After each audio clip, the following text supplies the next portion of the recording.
Premier League Chief Executive Richard Scudamore has a seriously difficult task over the next week to sell the remaining TV rights packages for an acceptable price. The players say there were multiple bidders for the 2 sets of 20 games comprising a bank holiday and 3 midweek rounds. Left unsold when the 5 other packages went for £4.64 billion. These interested parties are believed to be Sky, BT Sport and Amazon, whose offers up to now have not been considered big enough, yet Sky cock a hoop at buying more games. In their 4 packages for £600 million less than last time have presumably already put on the table what they consider one more package is worth to them and have no reason to go higher.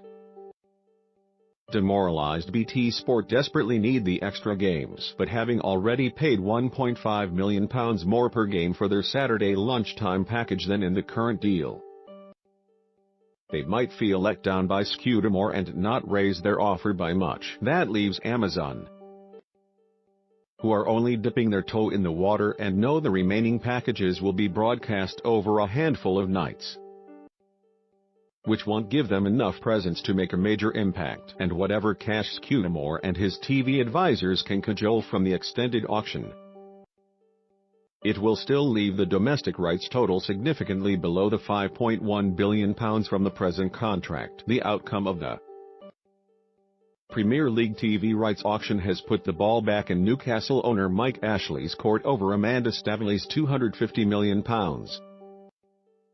offer to buy the club. Staveley priced her bid, initially dismissed by Ashley in the expectation of a drop in domestic TV income, which has turned out to be the case, so it remains to be seen whether Ashley now finds her offer, which has been on the table since December, more attractive. FIFA and the Russian Organizing Committee are talking up their World Cup workshop in Sochi at the end of the month, laying on interview opportunities with the 32 head coaches. However, the turnout is expected to be disappointing, with some of the major European countries regarding the event as more of an administrative exercise for backup staff. England boss Gareth Southgate is sending his assistant Steve Holland, along with media and logistics personnel. There is disquiet at World Cricket's rulers, the ICC, over the ECB being shortlisted for Campaign of the Year at the Sport Industry Awards for their work around the 2017 Women's World Cup. The ICC consider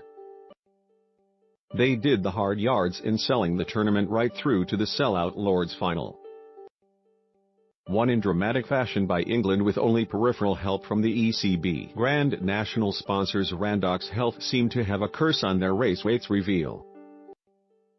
Always a showcase event for the sport. A power cut at BAFTA's Piccadilly headquarters on Tuesday afternoon caused havoc, with the theatrical announcement by Ed Chamberlain of the weight each horse will carry at Aintree having to be abandoned.